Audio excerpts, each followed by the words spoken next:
Good morning students. देखिए आज फिर आप लोग को एक वीडियो है जिसमें ये 3 नंबर या 5 नंबर में परीक्षा में एक क्वेश्चन मस्ट होता है, पूछता है। जैसे कि यहाँ पे कह रहा है कि सिद्ध करे कि √5 एक अपरमेय संख्या है, और दूसरा क्वेश्चन लिए हैं कि सिद्ध करे कि 5 माइनस √3 एक अपरमेय संख्या है।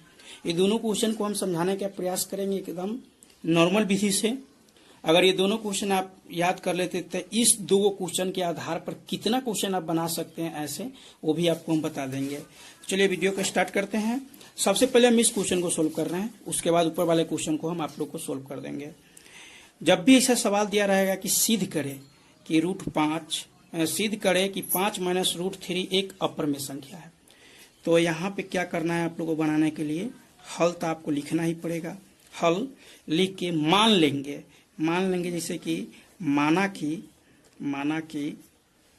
5 माइनस √3 एक परिमेय संख्या है, एक परिमेय संख्या है, परिमेय संख्या है। ये मानना पड़ेगा हर हालत में, चाहे हमारी अवधारणा है चाहे हम इसको कल्पना किए हैं कि 5 माइनस √3 एक परिमेय संख्या है।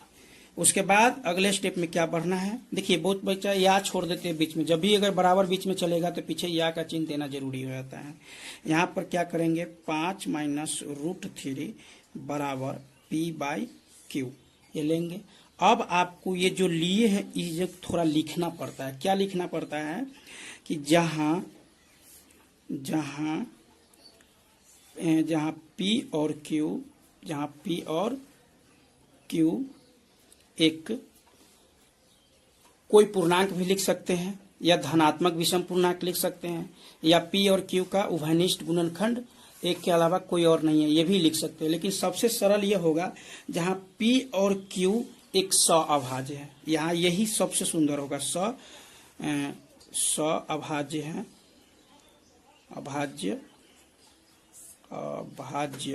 सअभाज्य है।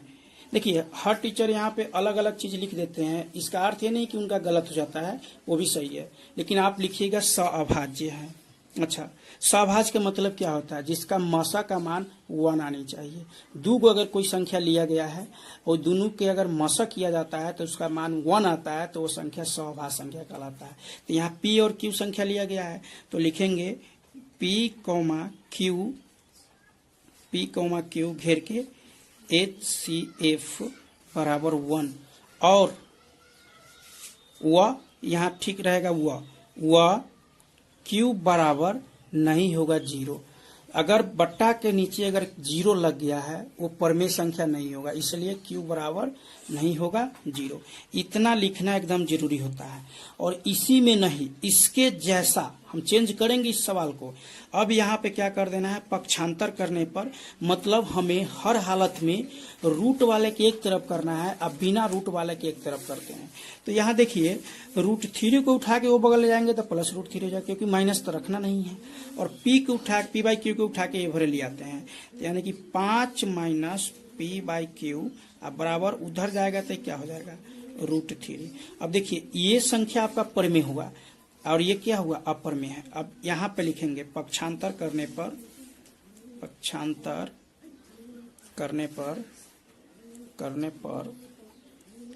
√3 एक अपरमेय संख्या है, अपरिमेय संख्या है, और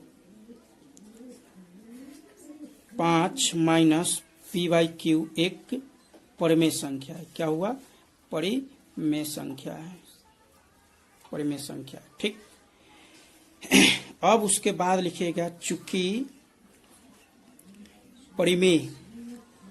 परिमेय संख्या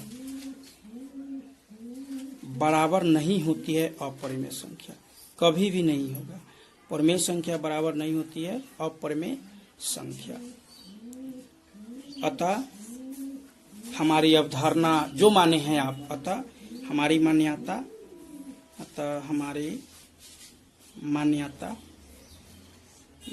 गलत थी और 5 माइनस √3 एक अपरिमेय संख्या है, अपरिमेय संख्या है। देखिए इसके जगह पर आपको ये जो लिखा गया है ये हर क्वेश्चन में ऐसा वाला में लिखना होगा, और इतना तो हर क्वेश्चन में लिखना एकदम जरूरी ही है। इसके जगह पर मान लीजिए आपको कैसे दे देगा, यहाँ कहेगा कि सिद्ध करे कि 2√3 एक अपरिमेय संख्या है, तो पक्षांतर कर रहे, ये सवाल आपका यहाँ तक बन गया, लेकिन ये अलग अलग सवाल में जिसमें ये सब लिखना पड़ेगा वो बता देते हैं। तो P/Q लिखिएगा। आपको पता है कि एक तरफ हर हालत में क्या होनी चाहिए, रूट वाला, एक तरफ बिना रूट वाला करना है हर हालत में। तो इसके अगर बट्टा में करते हैं तो क्या होगा, P बराबर इसके गुना होगा तो 2√3Q। अगर हम यहाँ पे रूट वाला क्यू वाला कर लेते हैं तो P/2Q बराबर √3 होगा। अब यहाँ लिख देना है क्या, ये परिमेय संख्या, ये परिमेय संख्या, अतः परिमेय संख्या बराबर नहीं होता है परिमेय संख्या। इस क्वेश्चन में हो गया। मान लीजिए आपको यहाँ पे कुछ भी दे दें 1/, अगर √2 का है परिमेय संख्या सिद्ध करने के लिए, तो भाई इसके बराबर क्या करना है, P/Q कर देना है। इसको करेंगे तो क्या होगा, Q और बराबर √2P, तो यानी कि Q/P बराबर क्या हो जाएगा, √2 हो जाएगा। अभी परिमेय संख्या और ये परिमेय संख्या। ऐसे एक दो और सवाल आपको यहाँ पे कर सकता है। देखिए इसके आधार पर खाली पक्षांतर कर देना है, एक तरफ हर हालत में रूट वाले को लाना है और एक तरफ हर हालत में बिना रूट वाले के उठाना है। अब बिना रूट वाले के उठा के यहाँ पे लिखना है, पक्षांतर करने पर √3 अपरिमेय। पक्षांतर मतलब क्या है, अपने अपने पक्ष में परिमेय संख्या, √3 अपरिमेय संख्या और ये परिमेय संख्या है। चूंकि लिखे परिमेय संख्या बराबर नहीं होती अपरिमेय संख्या। ये नियम आपको किस किस सवाल में पूछ, ये नियम से आप बना सकते हैं, जैसे कि 5 - √2, 4√3, 6√2, 2 + √2, 6 + 2√2, ऐसा कुछ रहेगा। तो आप उसको यही सोचना है मन में क्या, कि एक तरफ हर हालत में पक्षांतर करना है, एक तरफ माने कि बिना रूट वाला करना है, और एक तरफ आप रूट वाला करना है। तो ये दूसरा नंबर जो क्वेश्चन है थोड़ा हल्का है, इस आधार से आप इस क्वेश्चन को बना सकते हैं। लेकिन पहला नंबर क्वेश्चन है ये थोड़ा हार्ड है। जैसे इसके जगह पर √5 को अगर हम सिद्ध करेंगे तो आप इसके जगह पर √2 भी, जैसे √5 होगा वैसे √2, वैसे √3, वैसे √5, वैसे √7, वैसे √11, वैसे √P, ये सब एक तरीका अलग है, उस तरीका पर होगा। और सिर्फ संख्या जो रहेगा वो बैठा देना है। तो हम वो भी क्वेश्चन को आप लोग को सिद्ध कर देते हैं। चलिए देखिए यहाँ पे आप वही लिख सकते हैं, फिर हल लिखना है, आपको हल लिखना है। और अच्छा से, बहुत बच्चा होता है जो घौंज मुझ लिख देता, नहीं, आपको एक पेज इस सवाल को बनाना पड़ता है, बनाइएगा तभी आपको मिलेगा आंसर, नहीं तो नहीं मिलेगा। देखिए क्या लिखेंगे, फिर वही माना कि √5 एक परिमेय संख्या, क्या है, परिमेय संख्या। माना कि √5 एक क्या है, परिमेय संख्या है, इतना मान लेंगे। फिर यहाँ पे यह का चिन्ह देके √5 अब बराबर यहाँ पे P/Q मानेंगे। हाँ, इसको आप A/B भी मान सकते हैं, X/Y भी मान सकते हैं। ABCD का कोई भी अक्षर आपको अगर मानना है तो आप मान सकते हैं, कोई दिक्कत नहीं। अब फिर इसमें वो में जो लिखे थे वही चीज वाला लिखना। क्या लिखना है, जहां P और Q एक सभाज्य संख्या है, अभाज्य संख्या है। क्या है, सभाज्य संख्या है, या P और Q कोई पूर्णांक है, या P और Q एक विषम पूर्णांक है जिसमें एक के अतिरिक्त उसका कोई वहनिष्ठ गुणनखंड नहीं है, ये भी लिख सकते हैं। लेकिन अच्छा यही होगा कि जहां P और Q एक सभाज्य संख्या है, और उसके बाद क्या, P Q का क्या HCF बराबर 1 भी होता है, तब जाके अभाज्य होगा। और जहां Q बराबर नहीं होगा क्या, 0, Q बराबर नहीं होगा 0। अच्छा, उस सवाल में हम सीधे पक्षांतर किए हैं, लेकिन इस सवाल में पक्षांतर नहीं करेंगे, इसका तरीका अलग है। इसके तरीके पर आप √2, √3, √5, √7, √11, √13, √17, √23 ऐसे बना सकते हैं, दिक्कत नहीं होगा। यहाँ लिखेंगे दोनों तरफ वर्ग करने पर क्या होगा, दोनों तरफ वर्ग करने पर, दोनों तरफ वर्ग करने पर, जब वर्ग करने मतलब क्या है, स्क्वायर करना है, तो √5 का स्क्वायर होगा तो क्या होगा, बराबर यहाँ P/Q का पूरा का होल स्क्वायर होगा। ठीक, तो ये क्या हो जाएगा 5, और यहाँ पे क्या हो जाएगा P²/Q²।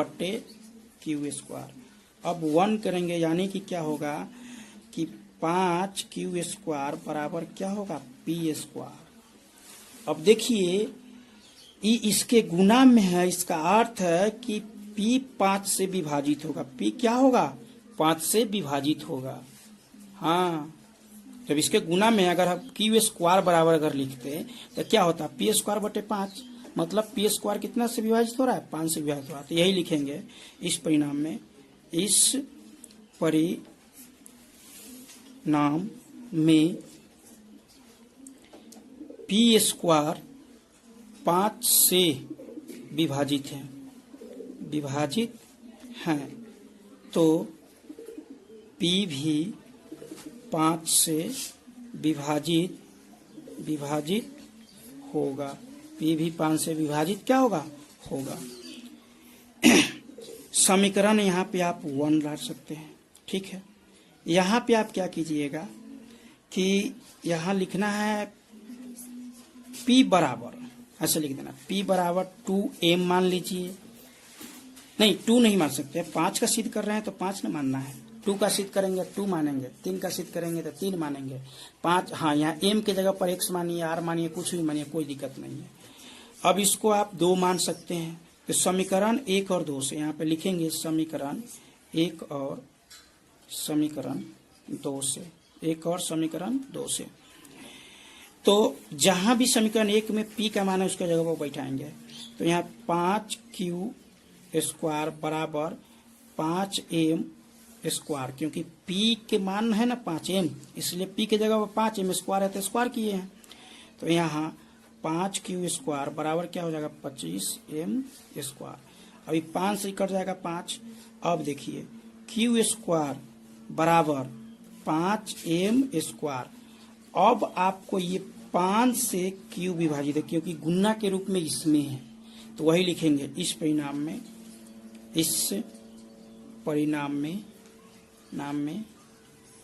Q² 5 से विभाजित है, Q² 5 से विभाजित है, विभाजित है मतलब कट जा रहा है, विभाजित है, तो Q भी 5 से विभाजित होगा, 5 से विभाजित होगा।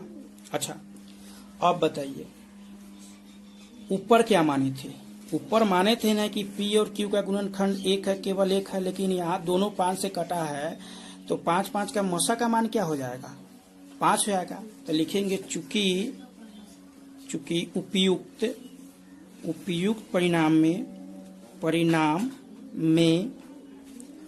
P Q 5 से विभाजित है, P और Q 5 से विभाजित है, इसलिए P और Q का मस्सा यानी HCF बराबर 5 होगा, जो हमारी मान्यता के विपरीत है। मान्यता के जो हमारी क्या है, मान्यता के विपरीत है,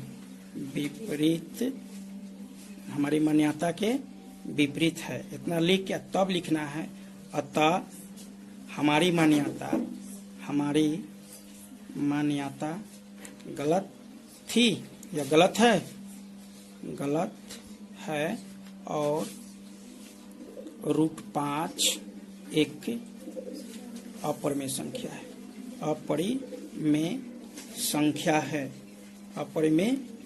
है। देखिए अब आपको इसके जगह पर दूसरा देगा तो कैसे आप उसको चेंज कर सकते हैं। दूसरा देगा तो जहां जहां भी 5 हुआ है ना, अगर 2 को सिद्ध करना है तो जहां जहां यहाँ 5 है उसके जगह पर 2 लगा देंगे। 3 का सिद्ध करना है तो जहां जहां पे 5 है उसके जगह पर 3 लगा देंगे। जहां जहां पे आपको माने कि अगर 7 सिद्ध करना है तो जहां जहां पर अभी 5 है उसके जगह पर 7 लगा देंगे। बाकी बात इसमें आपको √2, √3, √5, √7, √11, √13, √17, √23, √P, √Q, ये सारे सिद्ध हो जाएगा इसके जैसा पर। तो अगर आपको ये दोनों क्वेश्चन अगर अच्छा से अगर बनाने आ गया ना, समझ गया ना, तो आपको परीक्षा में 3 नंबर से लेके 5 नंबर तक कोई नहीं रोक सकता है। इसलिए हम चाहेंगे कि आप लोग इस क्वेश्चन को बार बार देख के समझने का प्रयास कीजिए। चलिए मिलते हैं एक नेक्स्ट वीडियो में।